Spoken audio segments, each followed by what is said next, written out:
Bismillahirrahmanirrahim. Assalamualaikum warahmatullahi wabarakatuh. Innal hamdalillah nahmaduhu wa nasta'inuhu wa nastaghfiruh wa na'udzu billahi min syururi anfusina wa min sayyiati a'malina. May yahdihillahu fala mudhillalah wa may yudlilhu fala hadiyalah. Asyhadu an la ilaha illallah wahdahu la syarika lah wa asyhadu anna Muhammadan abduhu wa rasuluhu la nabiyya ba'da. Allahumma shalli wa sallim wa barik ala nabiyyina Muhammad wa ala alihi wa ashabihi ajma'in, amma ba'du. Saudara kaum muslimin muslimat rahimakumullah, mari pada kesempatan di malam hari ini kita panjatkan puji dan syukur kehadirat Allah Subhanahu wa taala, yang mana Allah telah banyak melimpahkan nikmat rahmatnya kepada kita semua, sehingga kita pada malam hari ini masih diizinkan oleh Allah, masih diberi kesempatan oleh Allah untuk bermuajahah, untuk bertatap muka dalam rangka thalabil ilmi. Dan semoga apa yang kita amalkan di malam hari ini benar-benar dicatat oleh Allah termasuk amal yang soleh. Amin ya rabbal alamin.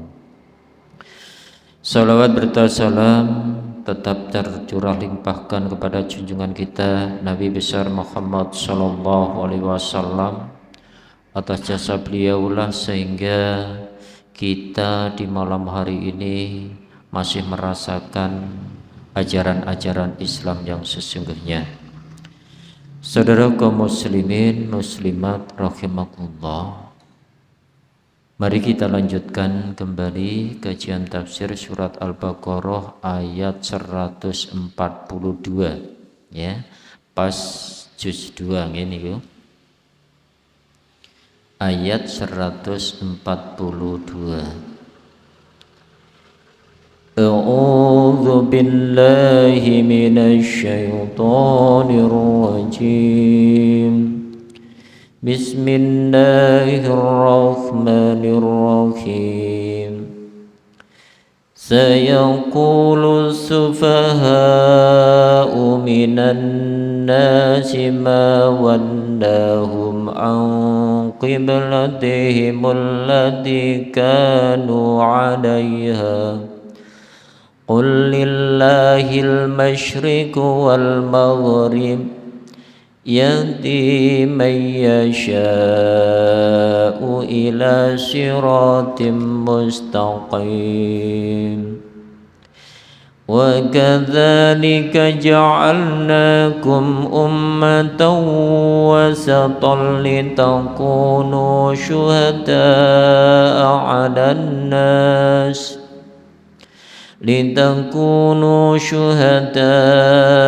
على الناس ويكون الرسول عليكم شهيدا وما جعلنا القبلة التي كنت عليها إلا لنعلم من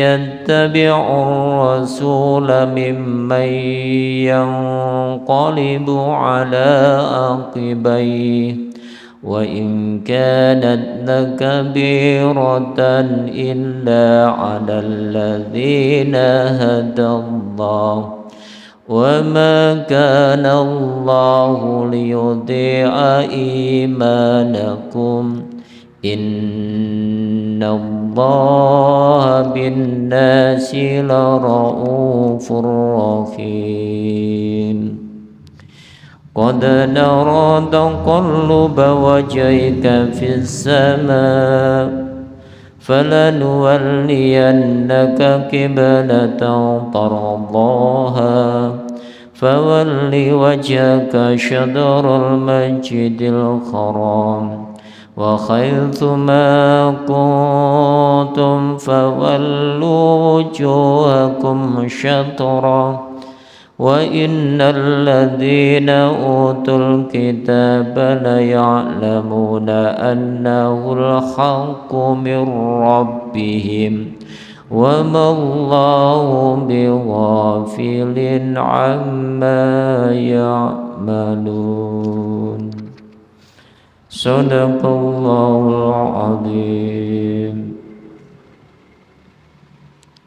Sayaqulu, akan berkata as-sufaha'u, orang-orang yang bodoh atau orang yang jahil, minan nasi, di antara manusia, ma wallahum, apakah yang memalingkan mereka, ang qiblatihim, dari kiblat mereka, allati, yang kanu, adalah mereka, alaiha, atasnya atau kepadanya.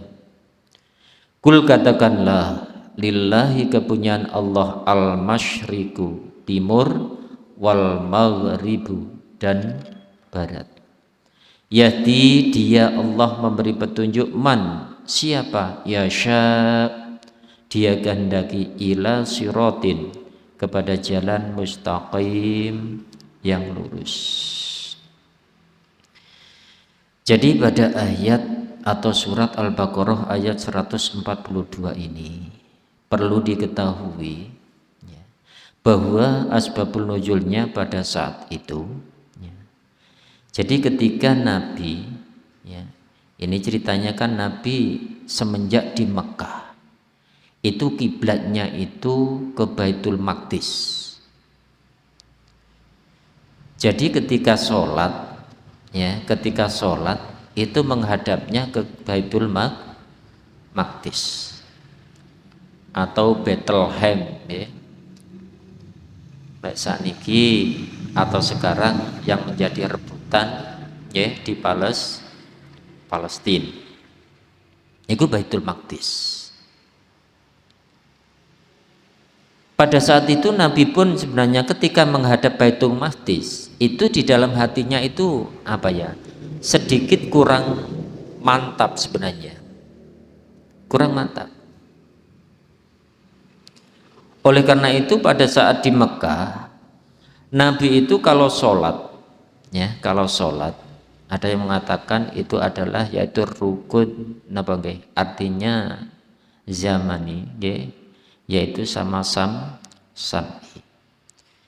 Jadi Nabi itu berada di sebelah selatan Ka'bah, berada di sebelah selatan Ka'bah. Setelah itu menghadap ke utara, karena Baitul Maqdis itu berada di utaranya Ka'bah. Nah, jadi pada saat itu bisa, walaupun dia artinya diperintahkan menghadap ke Baitul Maqdis, tapi pada dasarnya Nabi itu masih artinya menghadap yaitu Ka'bah. Ka'bah juga yaitu menghadap Baitul Maqdis. Ya. Lah pada saat hijrah, ya, pada saat hijrah ke Madinah, Nabi juga masih diperintahkan sholat itu menghadap ke Baitul Maqdis. Lah pada saat di Madinah, itu kan tidak bisa menghadap Ka'bah sama Baitul Maqdis, karena Baitul Maqdis itu berada di sebelah utara, sedangkan yaitu Ka'bah itu di sebelah selatan jauh. Jadi nggak bisa menghadap kedua-duanya. Ya.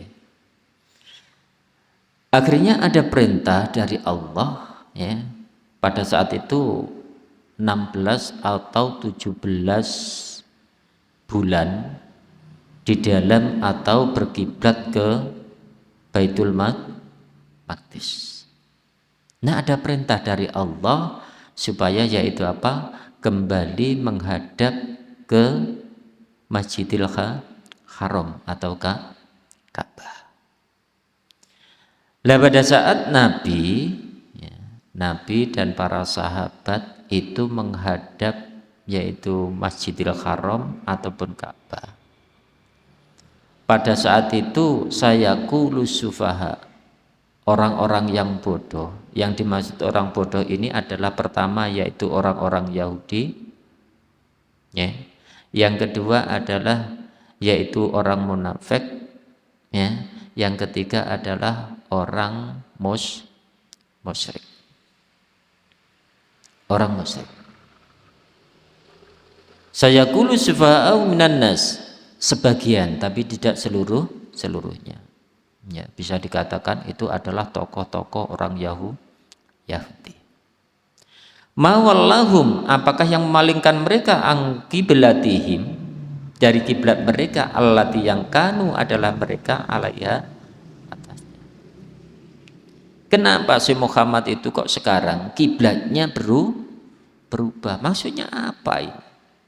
Nah, ketika umat Islam itu kiblatnya ke Baitul Maqdis, orang Yahudi itu pada apa ya? Bangga, pada seneng. Kenapa?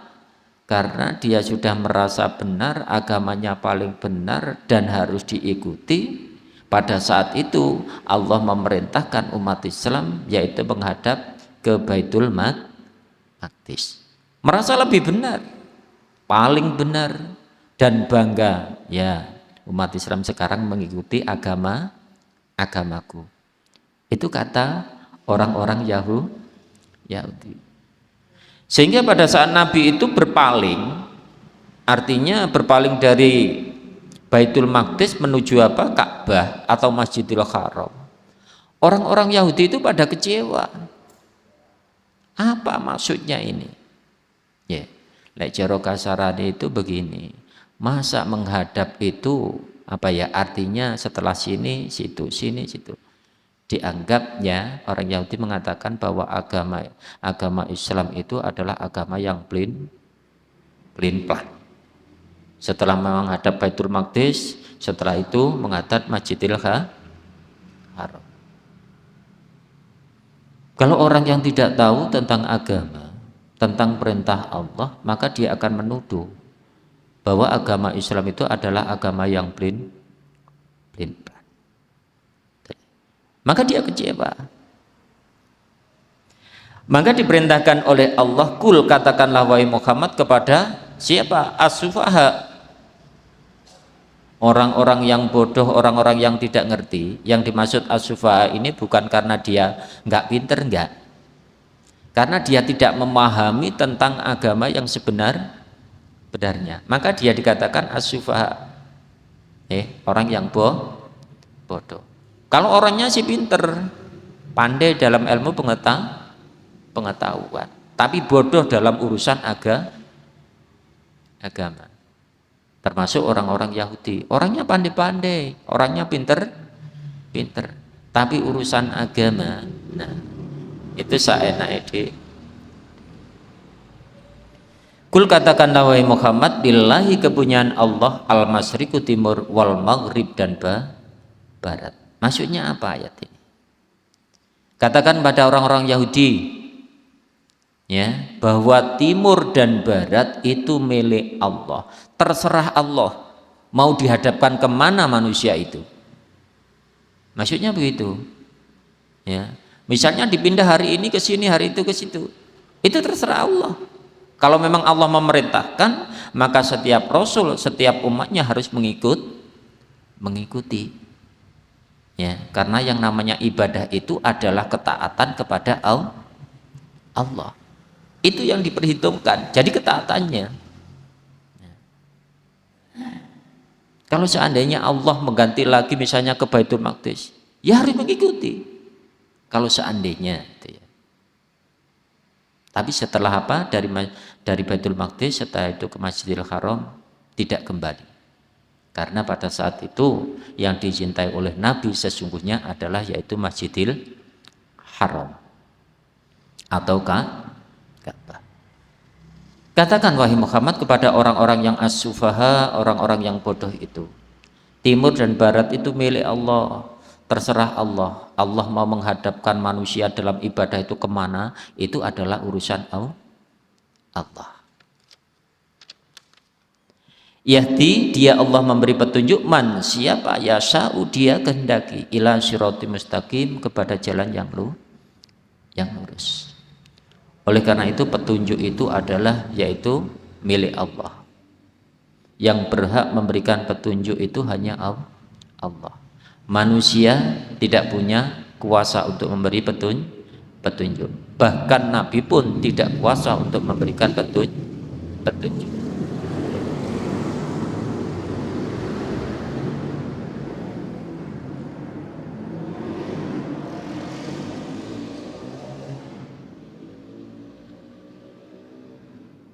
Pun ya. Jadi seorang nabi pun tidak punya hak untuk memberikan petunjuk, termasuk Nabi Muhammad. Hanya menyampaikan, hanya mengarahkan pada umatnya. Ini loh jalan yang lurus. Ini loh jalan yang disyariatkan oleh Allah dan Rasulnya. Nah, soal mau ataupun tidak, itu adalah urusan mereka. Ya, urusan mereka dengan Allah. Kalau memang Allah menghendaki untuk diberi hidayah, maka dia pun akan terpilih menjadi orang-orang yang mendapatkan hidayah. Tapi perlu diketahui bahwa hidayah itu pada hakikatnya harus diusahakan. Bagaimana caranya untuk mendapatkan, yaitu sebuah hidayah. Kalau berpangku tangan, berserah diri, dan apalagi mengatakan saya ini belum dibuka oleh Allah, selamanya tidak akan pernah dibuka itu. Bang, dia sudah tahu tidak dibuka. Kenapa? Tidak artinya memberikan kesempatan pada dirinya untuk membuka diri, supaya Allah itu yaitu memberikan hidayah. Manusia harus usaha. Nah, Allah memberikan hidayah pada orang-orang yang dikehendaki pada jalan yang lurus. Maka berbahagialah bagi orang-orang yang dipilih oleh Allah, yang di dalam hatinya ada imannya, ada Islam. Itu merupakan nikmat dari Allah yang tidak bisa diukur dengan materi. Nikmat iman, nikmat Islam. Kalau pada saat ini kita bisa menerima Allah, bisa menerima Rasulnya, Allah sebagai sesembahan kita, Nabi Muhammad sebagai Nabi kita, itu adalah merupakan hidayah Allah. Tidak setiap orang bisa begitu. Ada orang yang hanya mengakui saja, tapi tanpa yaitu melakukan syariat.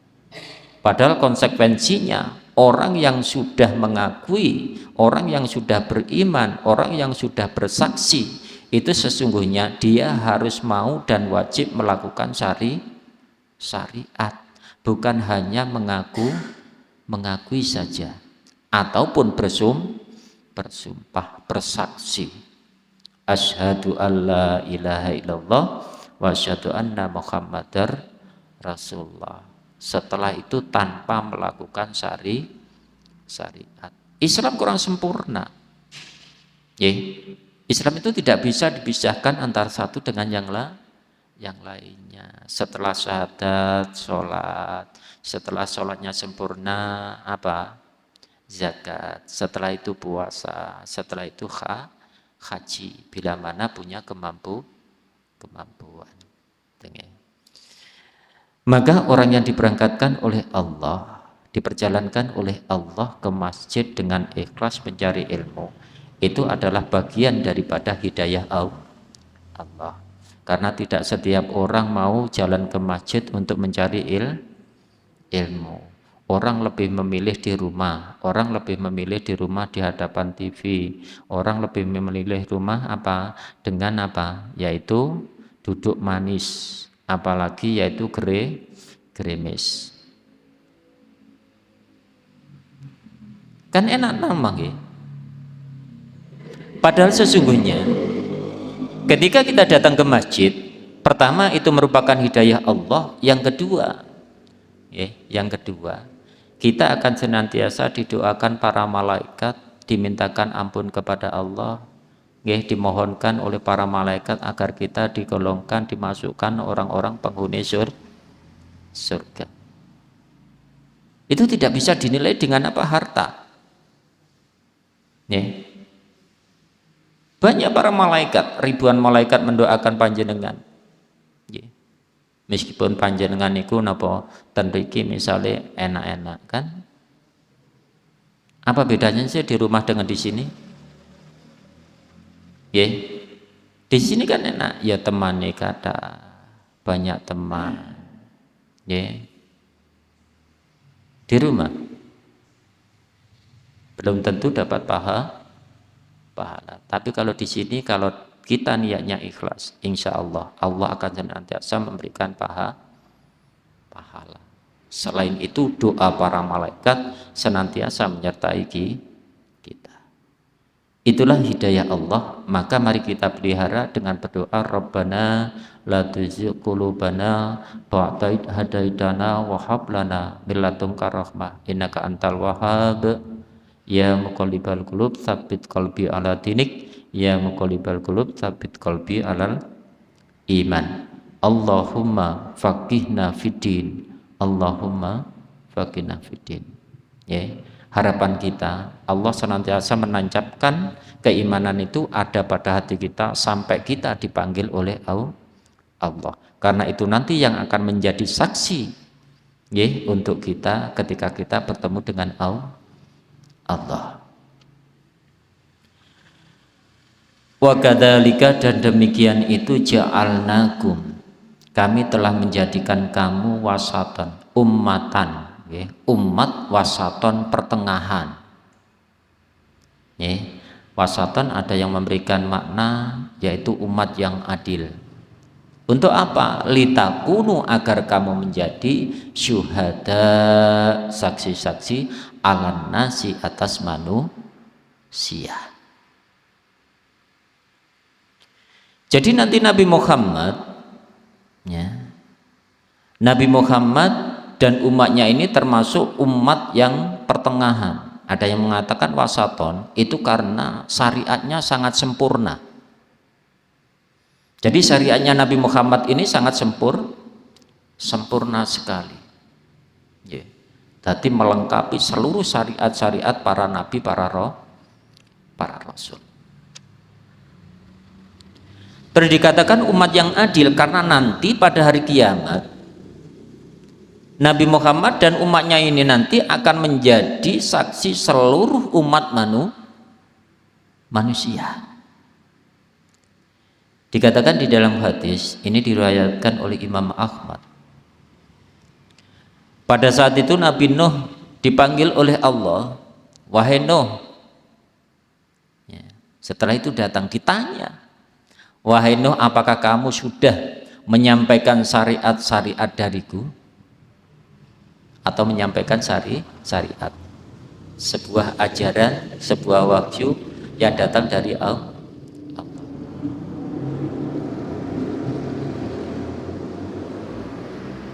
Nabi Nuh menjawab, sudah ya Allah. Ya, cara basa mriki nggih sampun ya Allah. Setelah itu umatnya dia dipanggil oleh Allah, wahai umatnya Nabi Nuh, apakah Nabi Nuh dulu menyampaikan yaitu syariat?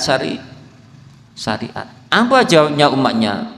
Tidak pernah ya Allah, tidak ada seorang pun yang menyampaikan. Kalau Nabi Nuh tidak pernah menyampaikan syariat. Sampeyan bayangkan, padahal Nabi Nuh itu siang malam senantiasa menyampaikan syariat yang datang dari Allah. Begitu ditanya umatnya di sana, dia menjawab tidak pernah, tidak ada seorang pun yang menyampaikan syariat. Akhirnya Nabi Nuh ditanya oleh Allah, wahai Nabi Nuh, hai Nuh, siapa yang menjadi saksimu? Saya bayangkan, siapa yang menjadi saksimu? Nabi Nuh menjawab, Nabi Muhammad dan umatnya. Setelah itu dipanggil, hei Muhammad dan umatnya, ayo sini. Ditanya, apakah kamu menyaksikan bahwa Nabi Nuh itu menyampaikan syariat? Jawabnya apa? Ya Allah, Nabi Nuh telah menyampaikan syariat-syariat darimu ya Allah. Ini jawabnya umatnya Nabi. Apa yang menjadi alasanmu? Atau apa buktinya? Dan apakah kamu tahu kalau Nabi Nuh itu menyampaikan syariat? Iya ya Allah.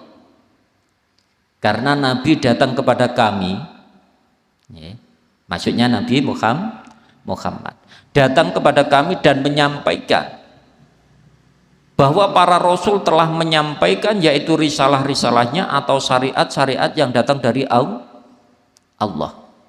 Sehingga saya tahu bahwa memang Nabi Nuh pada saat itu memang sudah menyampaikan yaitu syariatnya.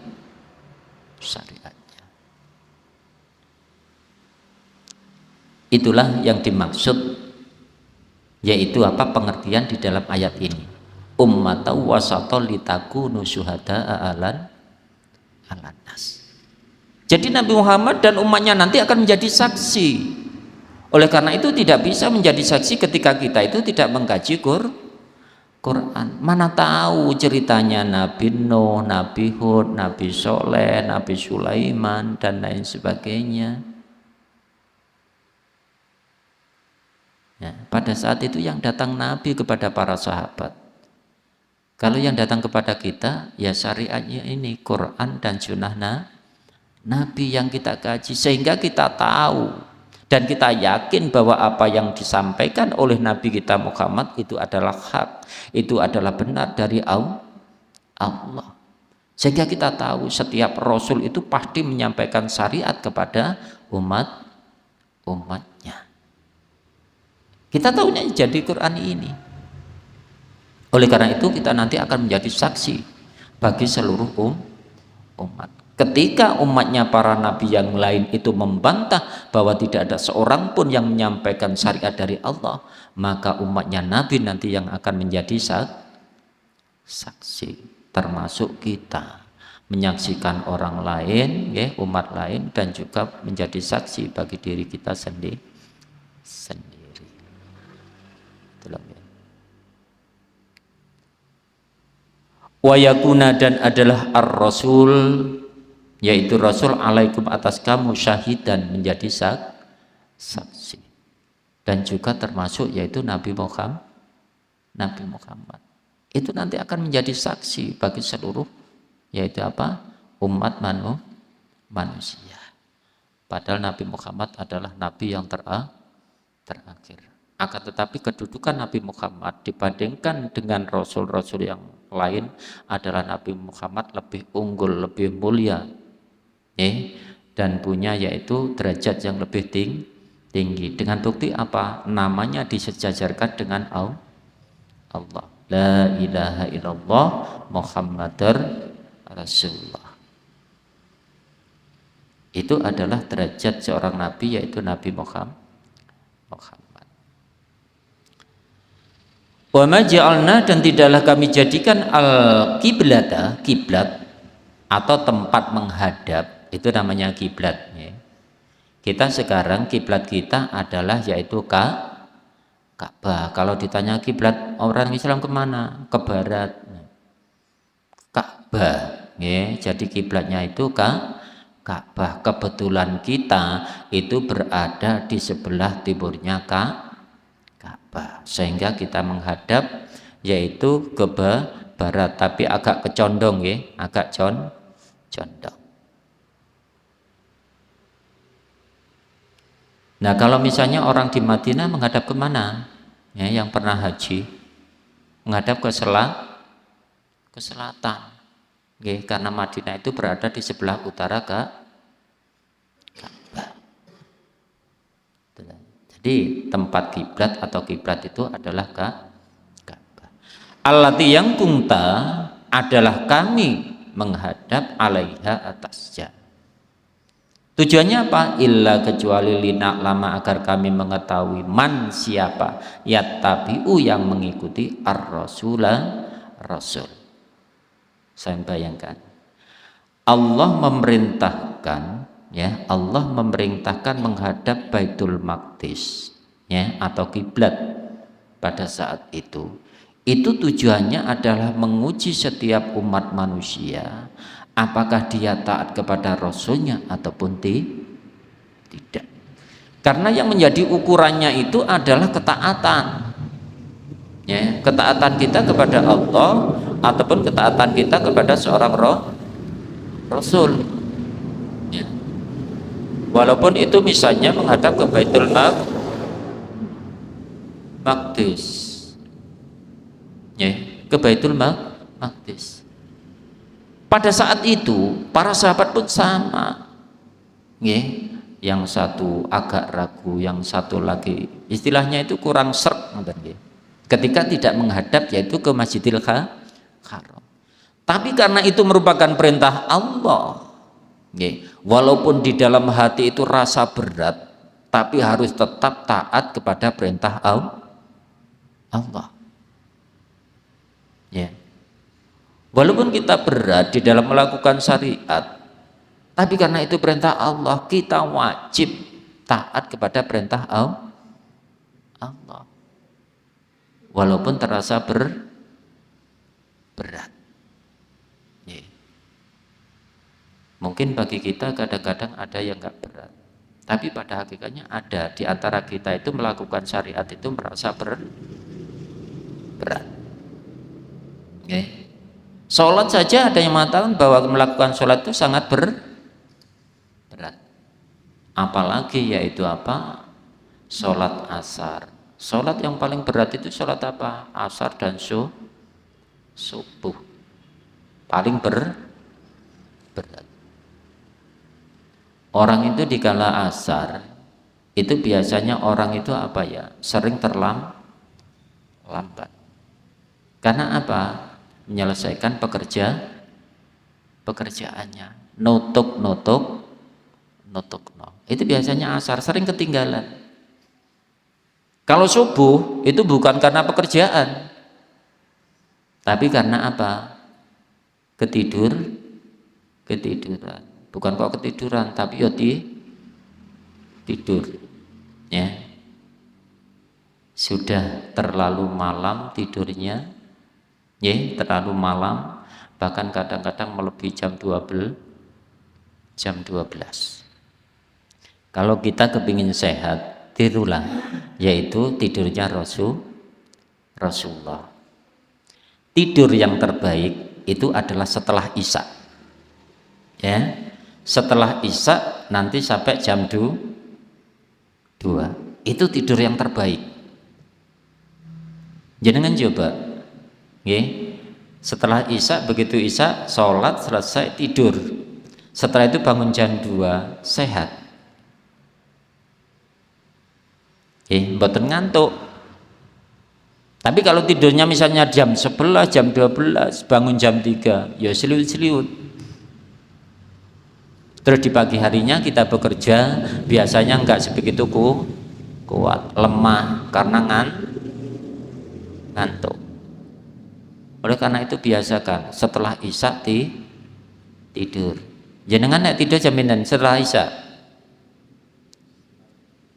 jam 9, maksimal jam 9. Tidur yang terbaik itu menurut kesehatan itu adalah setelah Isya sampai jam 2. Begitu bangun jam 2, maka pada saat itu, ya, jantung kita mengeluarkan racunnya, maka sehat. Maka sehat. Jangan lihat di dalam kesehatan itu. Ya, ketika tidur di jam-jam itu maka akan menimbulkan yaitu kesehatan. Nah, kembali pada ayat ini, jadi ukurannya itu adalah ketaatan. Soal menghadap ke Baitul Maqdis atau Masjidil Haram, yang penting itu adalah perintah Allah, maka apa? Nabi, para sahabat termasuk kita sebagai umatnya, nah kita harus mengikuti. Cuman untuk kita, ya, untuk kita tidak ada perintah yaitu menghadap atau berkiblat ke maksudnya ke Baitul Maqdis. Itu pada zaman Nabi dan para sahabat. Sekarang sudah menjadi ketetapan bahwa kiblat umat Islam adalah Ka'bah atau Masjidil Haram. Enggak boleh misalnya ada umat Islam mengatakan sekarang ganti yaitu ke Masjidil Aqsa atau Baitul Maqdis. Enggak ada perintah. Itu sehingga Allah pertama memerintahkan ke Baitul Maqdis, setelah itu ke Masjidil Haram untuk mengukur keimanan. Mimman daripada orang-orang yang qalibu ya, yang berbalik ala akibai atas dua tumitnya, maksudnya tidak mengikuti yaitu Rasul. Ada itu orang munafik. Ketika Nabi diperintahkan untuk menghadap ke Baitul Maqdis, ada orang-orang yang enggak mau. Begitu pula setelah kembali. Nah, ada juga. Nah, itu tadi mengatakan agama kok pelimpan. Maka tadi katakan Muhammad kepada orang-orang yang bodoh. Lillahil masyriqu wal maghrib. Timur dan barat itu adalah milik Allah. Terserah Allah mau ke Masjidil Haram atau Baitul Maqdis. Itu terserah Allah. Itu adalah untuk mengukur siapa di antara mereka orang-orang yang taat pada Rasulnya. Wa ingkana dan sebenarnya adalah lakabirotan, sungguh berat. Okay. Memang berbolak-balik itu aslinya, termasuk Nabi sendiri itu sangat berat. Ketika diperintahkan untuk menghadap Baitul Maqdis, aslinya Nabi itu di dalam hatinya juga agak kurang enak. Akan tetapi karena itu perintah Allah, mau tidak mau harus mengikuti perintah Allah. Jadi untuk artinya sesuatu yang ada di dalam hati walaupun berat itu harus dikalahkan demi ketaatan kepada Allah. Demi ketaatan kepada Allah, apapun harus dikalahkan. Illa kecuali alal ladina, atas orang-orang yang hadallah, memberi petunjuk Allah. Bagi orang-orang yang mendapat petunjuk cukup ringan. Kenapa? Di dalam hatinya sudah siap. Ada perintah menghadap Masjidil Haram, siap. Ke Baitul Maqdis, siap. Karena dia orang yang dapat petunjuk itu adalah orang yang yakin, orang yang beriman kepada Allah dan Rasulnya. Kemana saja perintah itu dia akan senantiasa mengikuti dan taat. Tidak ada keberatan sama sekali. Itu namanya orang yang mendapat hidayah dari Allah. Wa makana, dan tidak ada Allah liyudhi'a, hendak menyia-nyiakan imanakum, iman kamu. Inna Allah, sesungguhnya Allah bin nasi, kepada manusia, la raufun, amat pengasih, rohim, juga penyayang. Nah, pada saat itu ada satu pertanyaan, yaitu dari para sahabat. Kan dahulu orang yang pernah sholat menghadap ke Baitul Maqdis, setelah itu ada perubahan, yaitu menghadap ke Masjidil Haram. Lah sahabat itu bertanya, bagaimana amalnya orang-orang terdahulu itu, sholatnya orang-orang terdahulu itu ketika menghadap yaitu Baitul Maqdis, apakah diterima oleh Allah? Ada keraguan pada saat itu.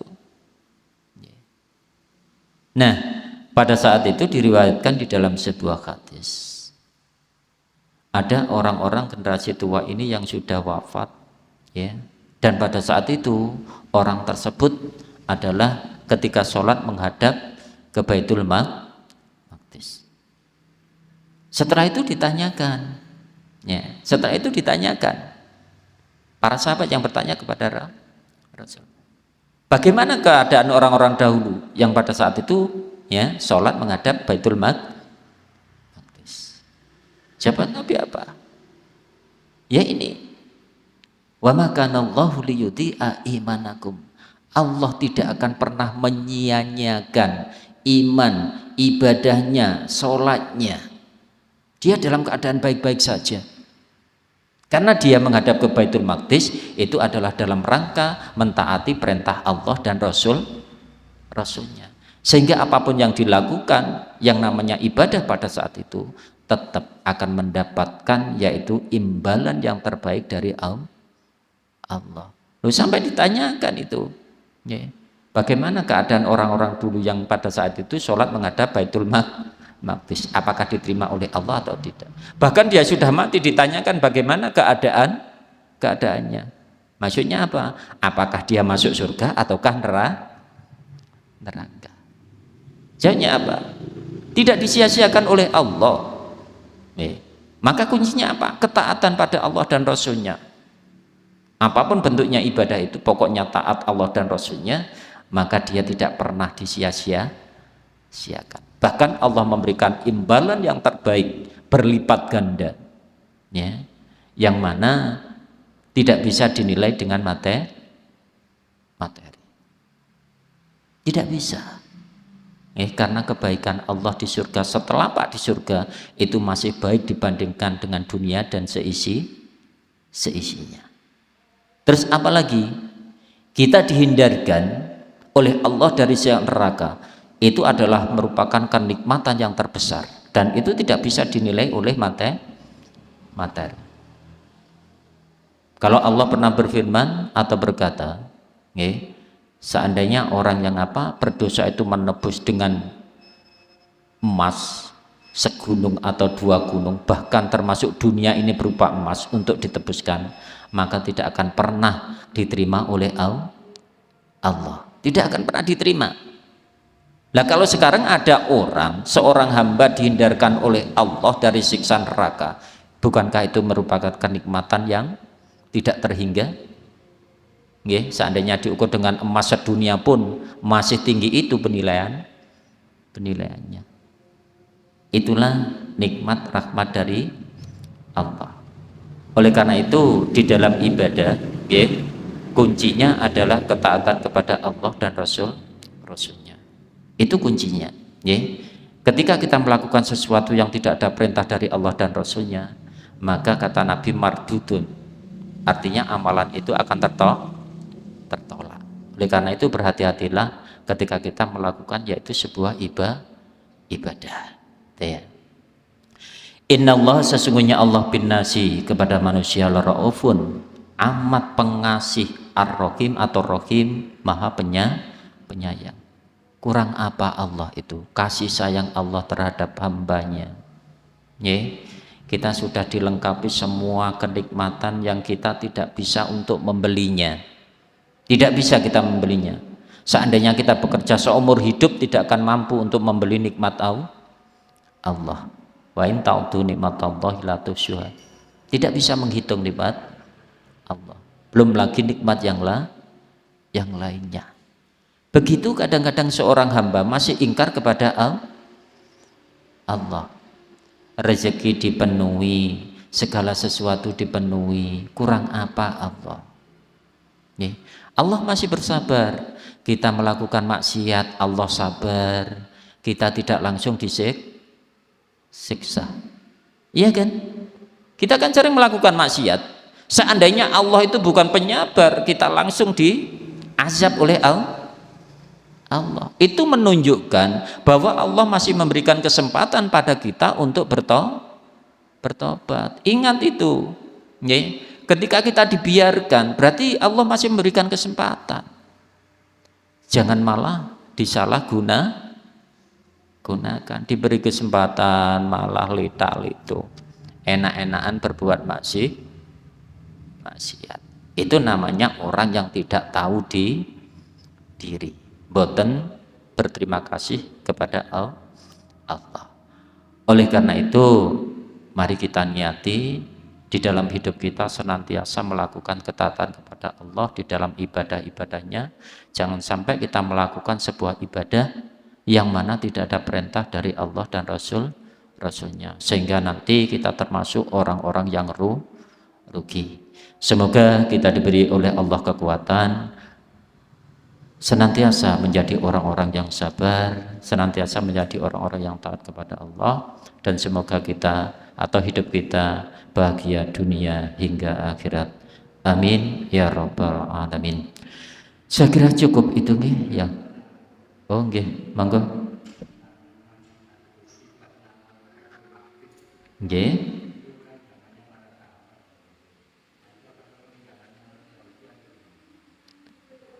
Untuk Majidil itu Baitul Maqdis. Sebenarnya begini, maaf nggih. Sebenarnya itu yang membangun pada saat itu adalah Nabi Sulaiman nggih. Nabi Sulaiman atau Rasul Allah lah, nggih. Lah sebenarnya setiap rasul, setiap nabi itu tidak ada yang Yahudi. Itu sebenarnya ya kiblatnya umat Islam. Karena itu yang membangunkan Nabi Sulaiman, bahkan diceritakan itu sampai 7 tahun.